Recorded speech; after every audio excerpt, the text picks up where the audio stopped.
John McEnroe has claimed Andy Murray can have one last hurrah and win Wimbledon this year, even with a metal hip. And the American legend said Ivan Lendl would have returned as his head coach if his old rival did believe the Scot can triumph again. If he was physically fit, you can't count him out against anyone, said the American legend. I actually believe he'd be one of a handful of guys that could win it. The Scot, 35, has not won a grass court title since his second Wimbledon title in 2016, or since his 2 hip surgeries. And his preparations have been hampered by a stomach strain suffered in the recent Stuttgart final, and he is still struggling to serve. But double Wimbledon winner Murray has huge experience on grass. And the top 2 players in the rankings, Daniil Medvedev and Alex Zverev, will be absent along with Roger Federer, while the other high seeds have never competed at SW19. Defending champion Novak Djokovic is the red-hot favorite, while last year's runner-up Matteo Berrettini is in strong form. But BBC commentator McEnroe said, "If Murray's fit, I absolutely believe he is one of the contenders. I actually believe he'd be one of a handful of guys that could win it. I don't know if he is fully fit.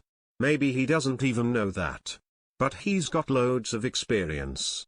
He knows how to play better than almost anyone on that surface. He's prepared himself well, I believe, for that very moment. Obviously if he's looking at Rafa and Novak, he's got to be thinking, he's going to have one last hurrah, I believe. I think that's entirely conceivable. What I don't know is how you know how close to 100% he is.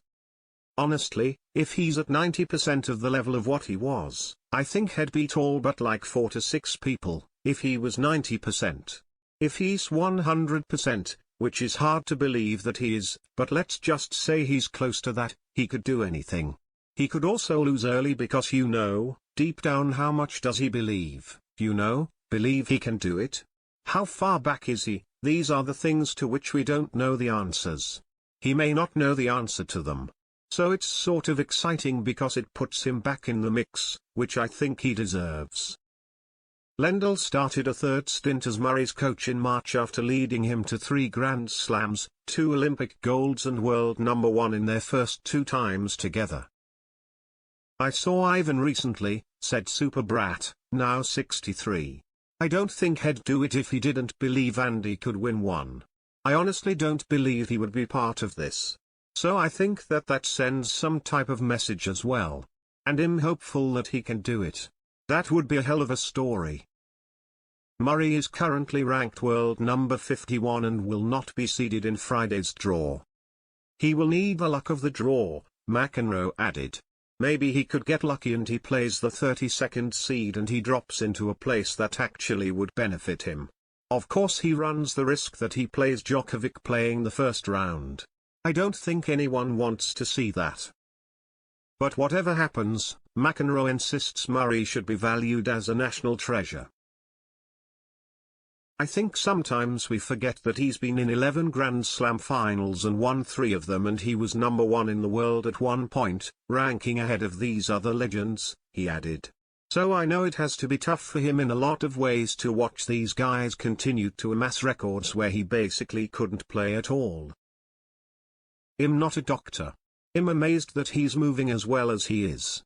If you've got a metal hip, that would tell me that you wouldn't move as well, that you would be stiffer, that you couldn't react as quickly. I just don't see how it's even possible. But I noticed that particularly, mostly this year, I've noticed a definite improvement, almost to where it was close to what I remember seeing. I'd have to look at tapes from when he was winning Wimbledon the 2nd time or the US Open. I'd have to really look closely at that to see how much of a difference there is. And I would assume that recovery is more difficult. But tell that to Rafa. Look what he's done. These guys are beyond belief.